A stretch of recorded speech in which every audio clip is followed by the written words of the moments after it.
And for me, your moment of, the child's handprint on the wall, what that meant to you, beautiful. For me, thinking about the past is very different because I don't enjoy my past. I like to have all of my caves closed to visitors, metaphorically, not in that way. And it was very interesting how you do you like looking back at your past? Because you shared all these mountain goats examples of these magical songs and how it transports you back. There are places I like going back to. There are places that are very, very hard for me to go back to, and that I'm, that are really hard. But I do think that I feel an urge with the unresolved stuff from my past to understand it and to feel it and engage with it. I've never had that sort of stereotypically male urge to just push it down or ignore it or whatever. Like when I was a kid, my parents would always describe me as sensitive, which I was. But I think that was their way of trying to say that he won't shut up about his everything he's ever felt. And maybe that's because I had really early mental health intervention, which most people, especially of my generation, did not have. And so I was, in therapy when I was 14 years old, talking about some hard stuff I'd been through and trying to process it. So I do think that I've learned my own experience is that if I process things, they are less. If I process things and confront things and try to figure out how I feel about them, and that they are less like monsters in the dark, they are less they're less terrifying because they have names. They're less terrifying because they don't have the power over me anymore because they aren't secrets. There are definitely a lot of things that I don't talk about in my public life that are secrets in that sense, but they aren't secrets in the sense that Sarah knows about them and that, my therapist knows about them and that my closest friends know about them. And so, I think that's been important for me. I don't listen to any of my magical songs from various stages because it takes you back to those painful memories. Exactly. So it's interesting. And, you've, for all the tips that you claim I've somehow given you, I'll take that one. Sometimes you need to revisit it and actually understand it. And then maybe, how you viewed it when you were 14 or 21 is very different to how you'll view it 10 years later, which I'm sure is hopefully a power that most of us have. So we're very different there. I think something that we're very similar, and I love this, is the omnidirectional anxiety. Omnidirectional. Yeah, it really is. And obviously, right at the start, you talked about how this book it's all about perspective and grounding and what you're aware of. And in the words of Amy, have you always paid attention to the things that you're paying attention to? Or is that something you honed in on when you began writing these reviews?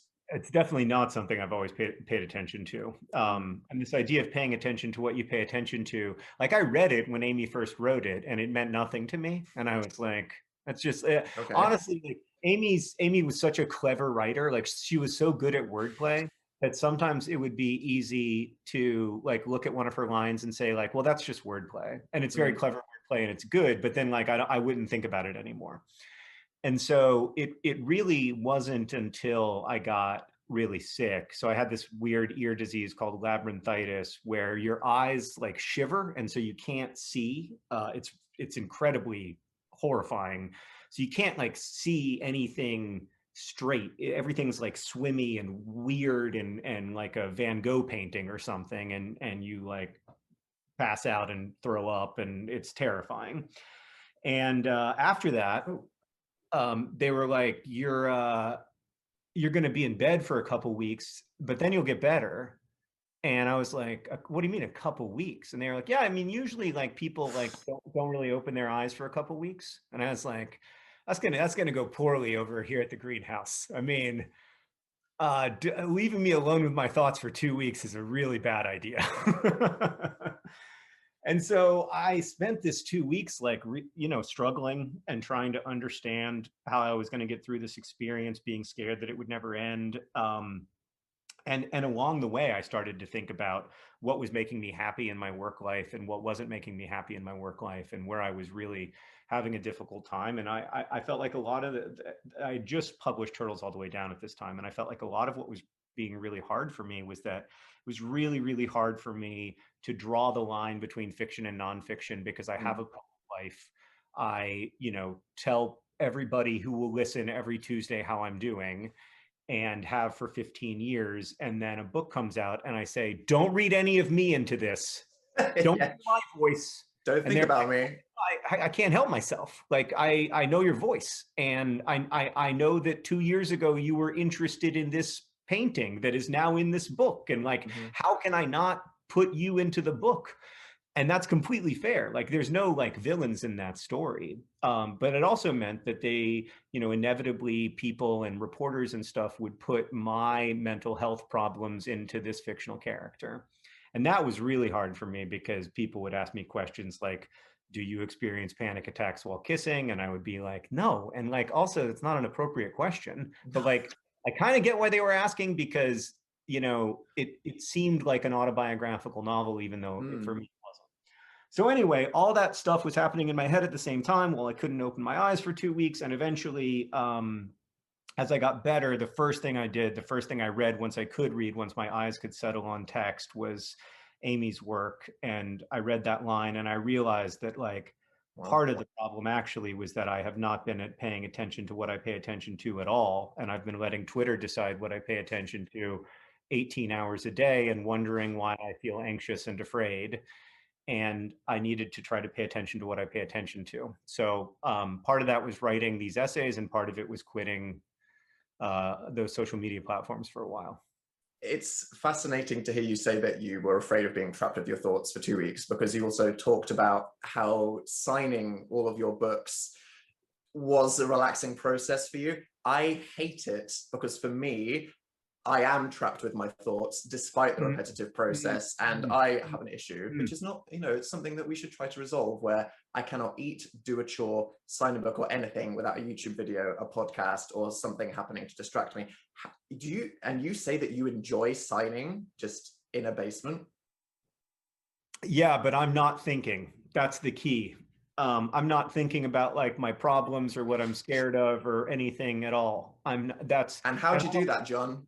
I don't know. And believe you me, if I could do it a way other than signing my name over and over again, I would like go to the woods and become a monk. Yeah, I mean, you've signed a lot of books at this point. Are you not worried that in a way you're turning the value of a John Green signature into the US cent coin? That was always kind of the plan, Dan. The whole so part of what I found, so I mean, I wanted it to be, especially with The Fault in Our Stars back 10 years ago, like I definitely wanted it to be a publicity stunt, and I'm not going to pretend otherwise. I'm not going to try to like make myself out to be like somebody who was trying to do something other than like get attention for their book. But this time around, like there is no value to my signature. Like the copies of The Fault in Our Stars that are signed and unsigned sell for pretty much the same amount of money. In the case of this, like actually the signed copies are generally a little cheaper than the unsigned ones. So like I have created a world in which, just like the penny, my signature is worth less than nothing, because something that's worth nothing. So anyway, it's worth less than nothing. But I also like, but there is something, and I've heard this from a lot of readers, like there's something to opening up a book and seeing that the person who wrote it signed it. Absolutely. And then there's just something to like the strange, my copy is signed, by the way, because all the copies are signed. There are no unsigned ones in the US.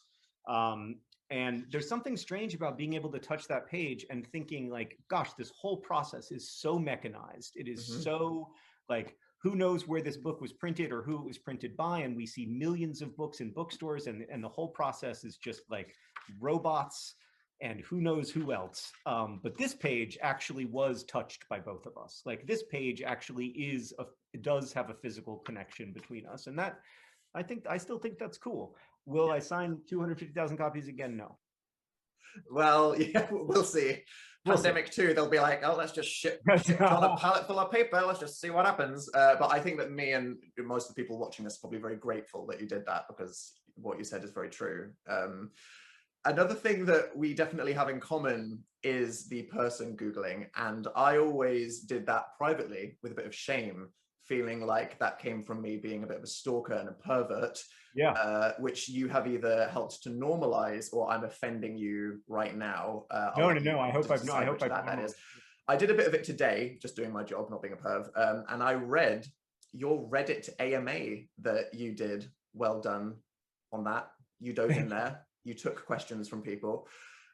One of the things that I saw was you mentioning how not everything made it into the book, but something that you thought was particularly interesting was that all thoughts are chemicals. I would love for you to even just briefly explain a bit more about that, what inspired it about you and what you had to say about it.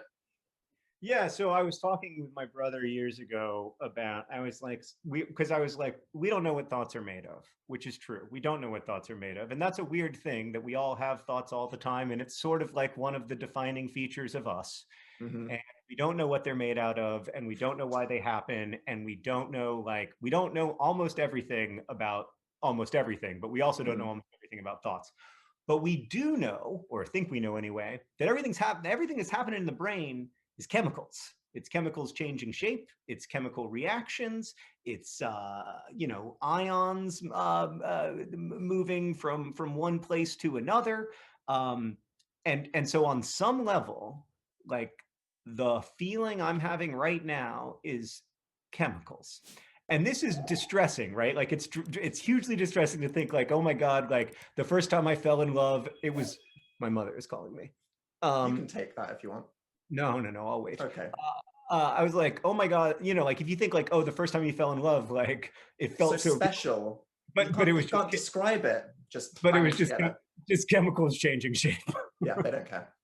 But on the other hand, isn't there also something like a little bit of, for me anyway, isn't it there a little bit of a relief in Absolutely. knowing that like my OCD is chemicals changing shape, like a lot of other diseases, or to know that like when I'm not well, chemicals are changing and they'll probably change again. Like, like that's what they do. They change this way, they change that way. And so like, I've been thinking about that with your book actually, because I'm like, well, this is a way that I like, this is one way among many that I'm trying to like train the chemicals to do the best job for me that they can. And I think it also helps to break it down in the same way that Hank said, we're just Earth doing things with Earth to other Earth. It's not that complicated at the end of the day. Yeah, which is kind of you said how you were very kind of nihilistic as a young person, but I think there's an inevitable circle where when you hit the rock bottom of thinking that the universe is fundamentally absurd, there's nothing to do but prescribe meaning to whatever you want, and also to just accept in a very freeing way that at the end of the day it's just chemicals. And I think that's a very healthy perspective to view it. So yeah, I'm with you there. Like, but it doesn't invalidate the meaning, right? Like we're still going to make meaning everywhere we go, and that meaning is still real. Like my first love, we were still in love. Like it was really love, even though it was also just chemicals changing shape.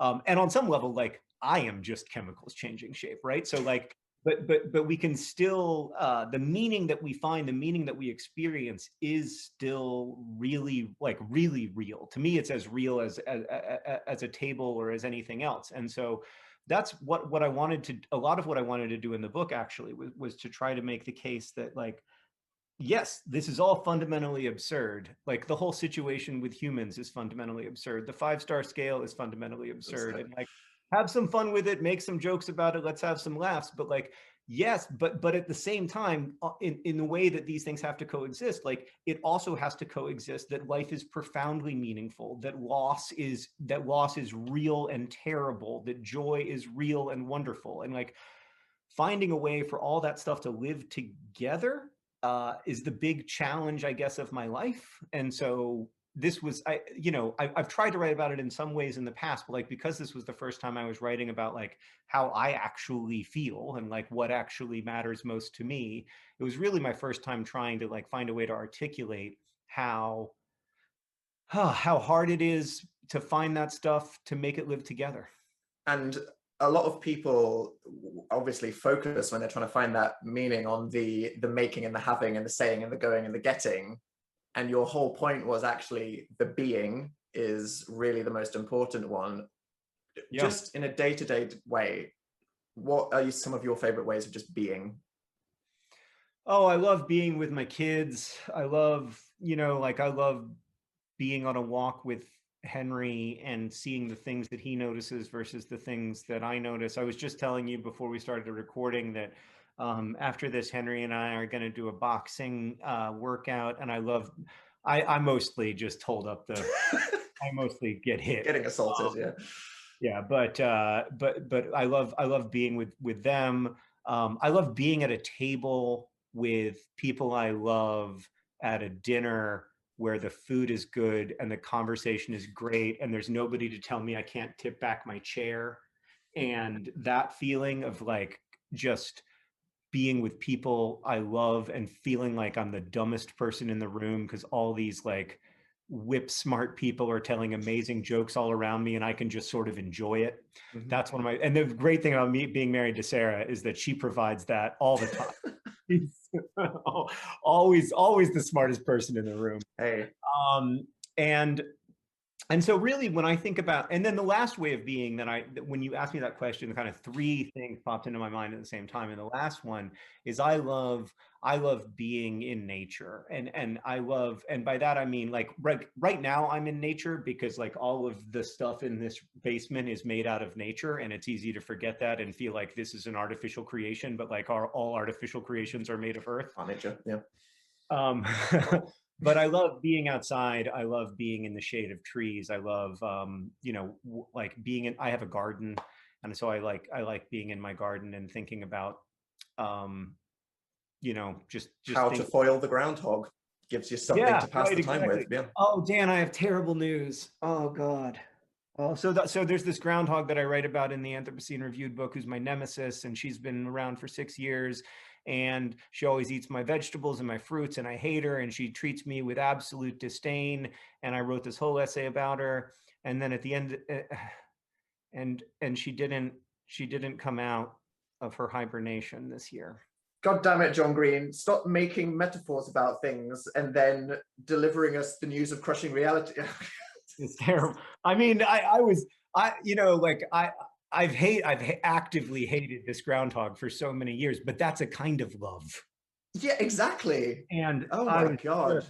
I like when it got to like April 15th, I was like, gosh, it's late. I haven't seen her. And usually she'd dry my lawn.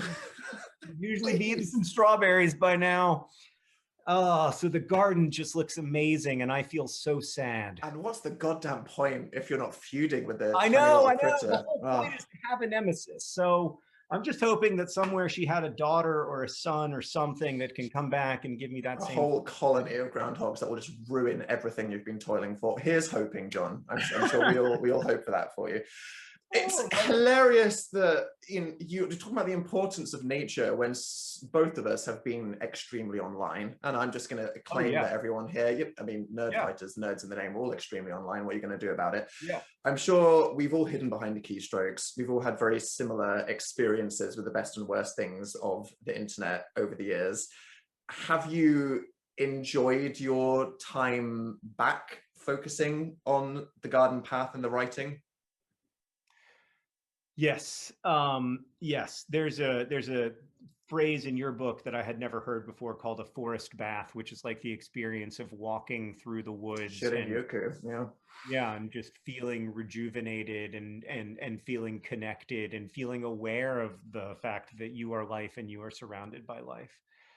And that is really meaningful and important to me. And and this is one of those things like 2 decades ago, I was saying something at a work meeting, making fun of some like stupid old person thing. And one of my bosses, Eileen Cooper, who I really admire, she said to me, "You always need to be careful what you ridicule because in time you will become it."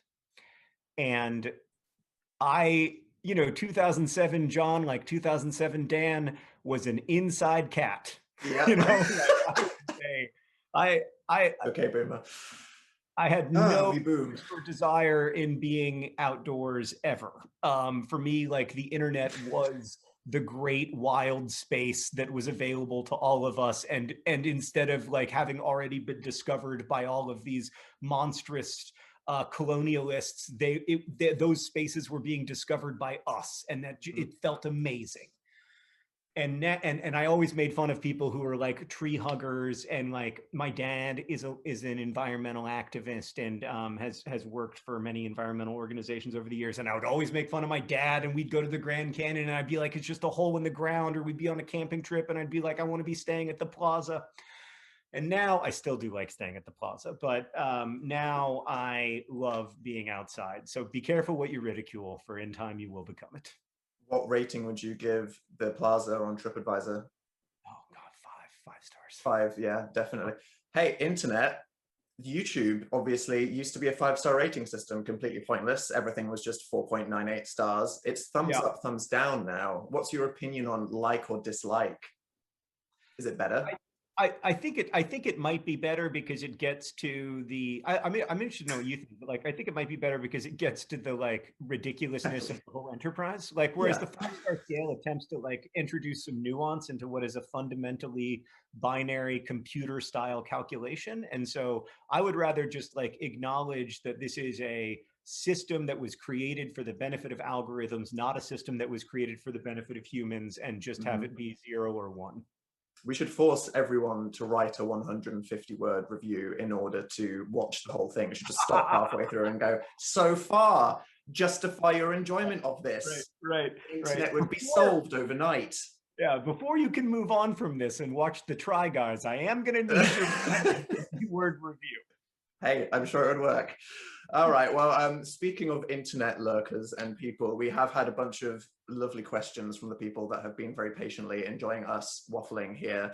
So I'm going to dive in with a nice one from Matt Monk, who said that you and your Nerdfighter audience, hi, have all grown up a bit. And with that, they feel like they may have moved on from the YA demographic. As readers, as you know, the people in it, where do you think the community will be in 10 years' time?